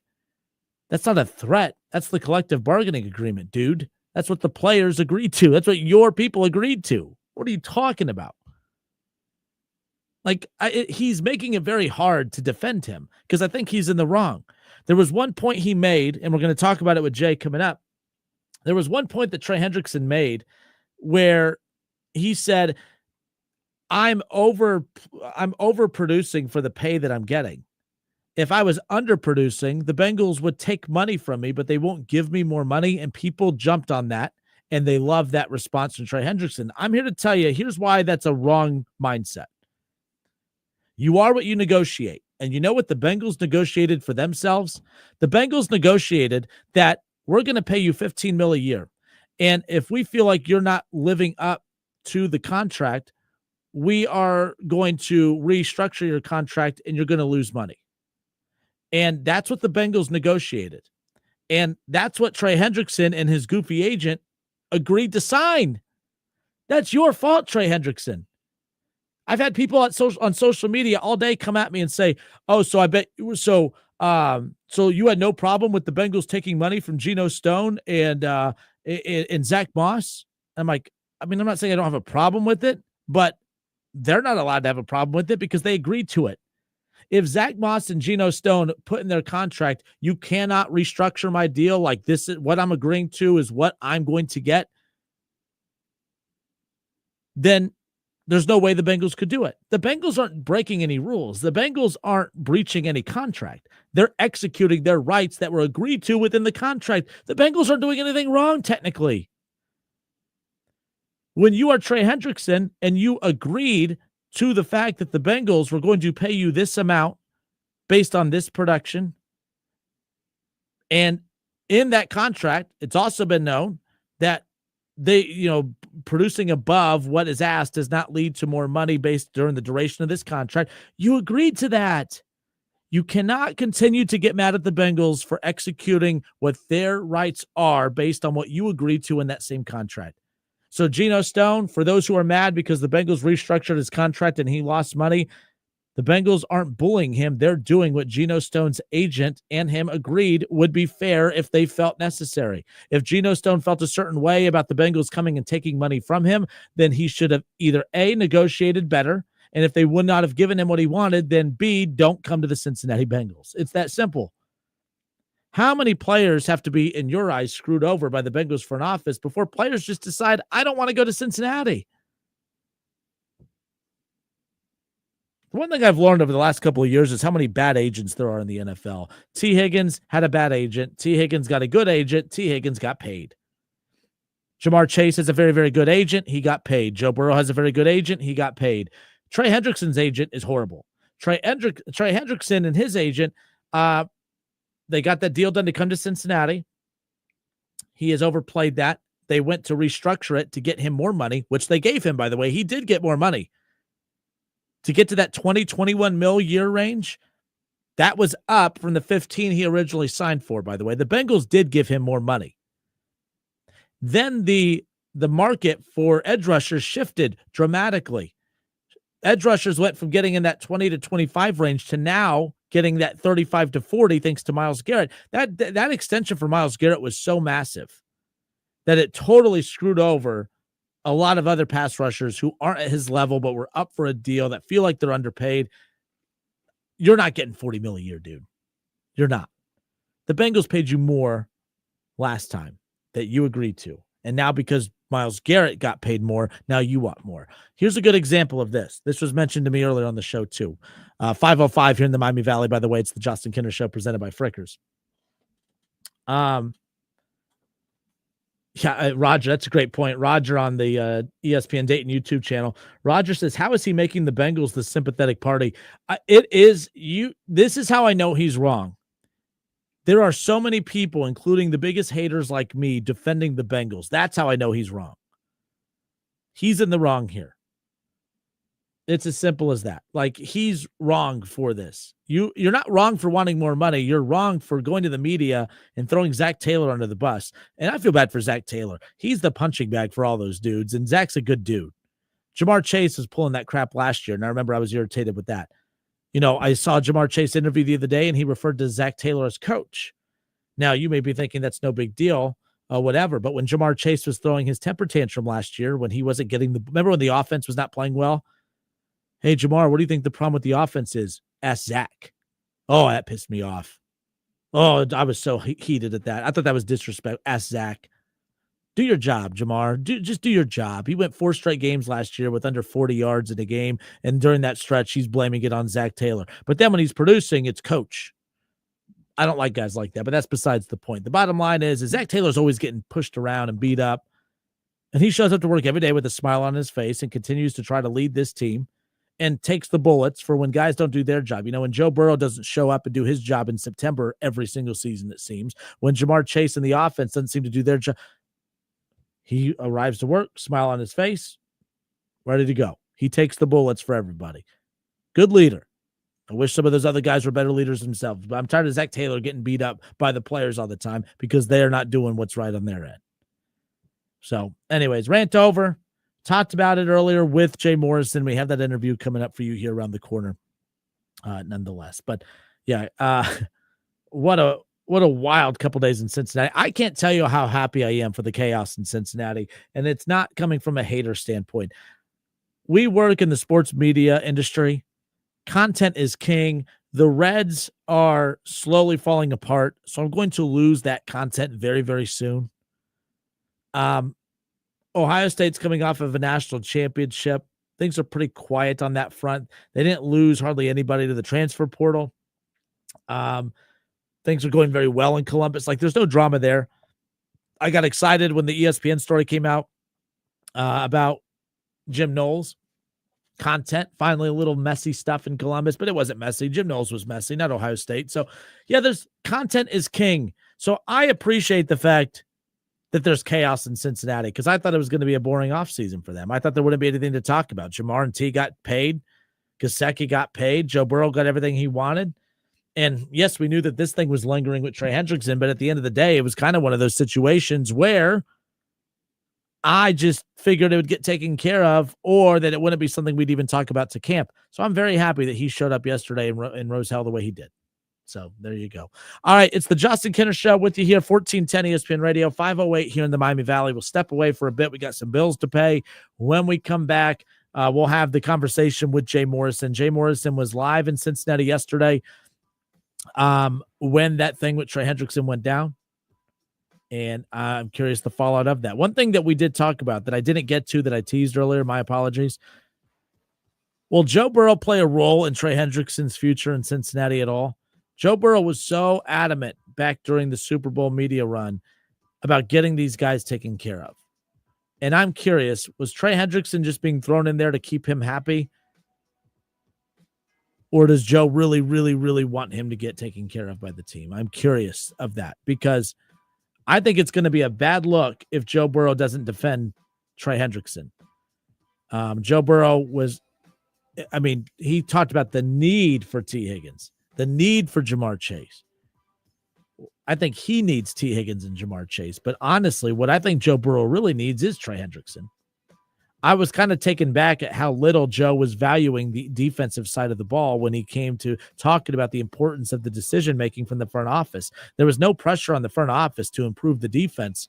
How in a season where you missed the playoffs because of how bad your defense was, how are you spending that entire offseason pressuring the front office to keep your boys in town, to keep your wide receivers in town? I get it. You're a quarterback. You need your wide receivers. But if you are the likes of a Patrick Mahomes or a Josh Allen or Justin Herbert, his wide receiver room has got worse and worse and worse each season, and he has gotten better and better and better each season. Josh Allen loses Stephon Diggs and wins an MVP. Patrick Mahomes loses a Tyreek Hill, wins MVPs, Super Bowl MVPs, Super Bowls. And Joe Burrow misses the playoffs for 2 years because the defense is so bad. And the only thing Joe Burrow is focused on in these media tours is we need T. Higgins and you got to pay Jamar Chase. Like, as a fan, I feel like you guys should have a little bit of a problem with that in regards to this is why you don't let players be the GM. Because Joe Burrow's not doing what is best for the team. He's doing what's best for him. You know, if Trey Hendrickson could run a route and catch a touchdown, maybe he would defend him more. But what happens if Joe Burrow doesn't go scorched earth of the front office for not getting this deal done?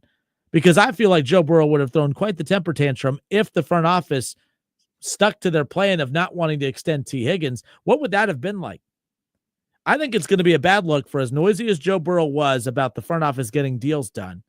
And just because his two guys got their deals done, now he's going to ghost and go quiet and not have anything to say about Trey Hendrickson.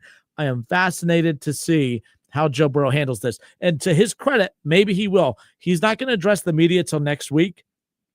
I am curious, what is Joe Burrow going to say about this? Is he going to passionately defend Trey Hendrickson the way that he defended Jamar and T during the media days at the Super Bowl? Or is this just going to be one of those, well, I don't want to speak on other people's contractual situations. It's the business side of this, and they'll take care of it over there. I think that's the dangerous part about when your quarterback speaks up like the way he did, is because the next time someone needs something, they're going to be looking at Joe Burrow saying, hey, can you use your power to help me get this done the way you did for those two? And if Joe Burrow doesn't, then he's the bad guy. So that, you know what I mean? Like, that's the dangerous part about that. That's what I would be concerned about when your quarterback gets that involved in these situations. Will it backfire? I don't know. But I will say, I will have a problem if Joe Burrow does not defend Trey Hendrickson to the media and put pressure on the front office to get a deal done. Because I think it's a bad look. And I think that that's going to be noticed in that locker room. If teammates, if other players on that Bengals roster who aren't Jamar or T notice that Joe Burrow went into work, went into business for those two, but won't go into business for me, how am I supposed to look at that quarterback and say I'll run through a brick wall for that guy? Well, it's Joe Burrow. He's a hell of a quarterback. Well, I'm Trey Hendrickson. I can go to Buffalo and play for an MVP quarterback. I'm Trey Hendrickson. I can go on that defensive line in Kansas City and play for a multiple time Super Bowl MVP quarterback in Patrick Mahomes. Don't act like Cincinnati's offering a quarterback that there's only one of. There are much more accomplished, talented quarterbacks in the league than Joe Burrow. He doesn't have to take that at the end of the day. I'm fascinated by that. No one's talking about it. I am. Nobody's thinking about it. I am. I think that I think that stuff matters. I think that the psychological impact of that is going to play a role in that locker room. And it's not just Trey. There's a lot of guys who are looking at Joe Burrow wondering, how are you going to handle this? Are you going to get involved? Are you going to step up? Keep in mind, T. Higgins would not be a Cincinnati Bengal if it wasn't for Joe Burrow and Jamar Chase. Jamar Chase's contract was done for a while, according to reports, and Jamar Chase refused to sign his extension until the Cincinnati Bengals got a deal done with T. Higgins. Now, both guys shared an agent, but that was part of the stipulation. Jamar Chase will not extend in Cincinnati unless T. Higgins is here. So that's one reason why the Bengals ultimately got a deal done with T to begin with.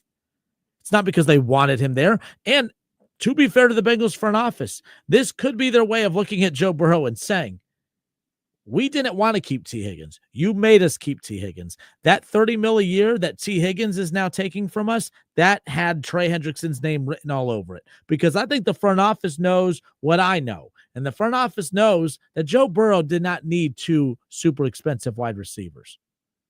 If Joe Burrow is Joe Burr, if Joe Burrow is this legendary quarterback, why is he begging and pleading, please don't give my weapons away?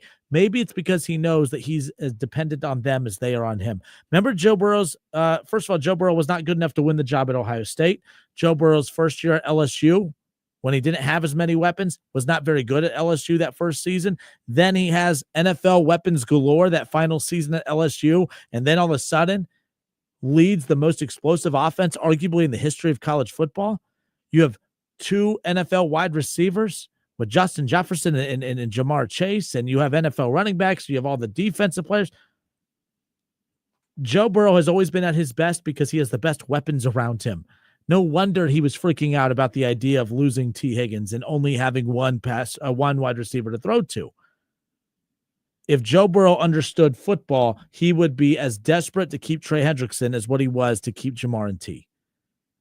Because you just threw for 4,700 yards and 40 touchdowns in an MVP caliber season last year and missed the playoffs after playing all 17 games. And you missed the playoffs because your defense stinks. And yet, instead of talking about the importance and urgency of improving the defense to the media, you were more concerned about keeping Mike Gesicki, T. Higgins, and Jamar Chase. You should want them. You don't need them. But I believe when Joe Burrow says he needs them, I believe he needs them because he truly believes he needs them to be good. Josh Allen didn't need that to be good. He just won an MVP with a list of no-name wide receivers. That's what elite quarterbacks do. They elevate talent. They're not elevated by talent. They elevate talent. Josh Allen does that. Patrick Mahomes does that. Justin Herbert does it. We saw Jaden Daniels, a rookie, do it last year. I'm excited to see his sophomore run. Yeah. We'll see what ultimately ends up happening. But man, oh man, I'm fascinated to see what happens if Joe Burrow doesn't go to bat for Trey Hendrickson. What will that do to the morale in that locker room? Jay Morrison, Bengals Talk, Sports Illustrated covers the Bengals. We have that coming up for you here around the corner. Just a reminder, Pete Rose night at the ballpark, 5:45. The doors open at Great American Ballpark. Everyone in attendance tonight will receive a Pete Rose commemorative jersey. All jerseys are extra large, and you will get that jersey when you walk through the ticket gate at the entrance of the entrances of GABP. So if you're not an extra large, that's fine. There will be exchange tables throughout the ballpark for you to be able to get the appropriate size. But to keep the line moving, what they don't want is, all right, what size do you want? What size do you want? They just scan your ticket. Here's your jersey. Scan your ticket. Here's your jersey. I think that's a pretty smart way of going about that, and you can go and exchange it in the ballpark if you will. 6:30, Marty Brenneman will begin leading a Q&A session. He's the MC for this at 6:30 with a lot of Reds legends and Hall of Famers and friends and teammates of Pete Rose. A lot of memories will be shared of him here tonight. Pete Rose's family will be in attendance as well as the commemorative captains and throwing out the first pitch, and the honor guard will be there. A lot of really cool ceremonial stuff going on tonight in remembrance of the hit king Pete Rose here on Pete Rose night at Great American Ballpark. Game 2 of the Reds and the White Sox. The Reds avoid another shutout last night, but another one-run performance. I think that's number 13 now. The Reds in 43 games this season, 13 times have produced one run or less. That's quite impressive. They've been shut out 6 times too. Not good. Not good. So there's that. Roger says, how many playoff games has Justin Herbert won? None. But again, if Justin Herbert had Jamar Chase and T. Higgins, Justin Herbert's numbers are better than Burrow's, and that's what's wild. If Justin Herbert actually had Jamar Chase and T, I think Justin's a better quarterback. I'll die. I know I'm going to die on that hill and get a lot of strays for that.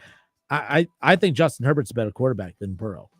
And that's why I'm excited to see whatever happens. If Justin Herbert can ever get elite wide receivers, look out. Because the guy throws up big numbers and has nobody to throw the ball to. So, either way. All right, Justin Kinner Show presented by Frickers. Jay Morrison covers the Bengals. We'll talk with him when we come back.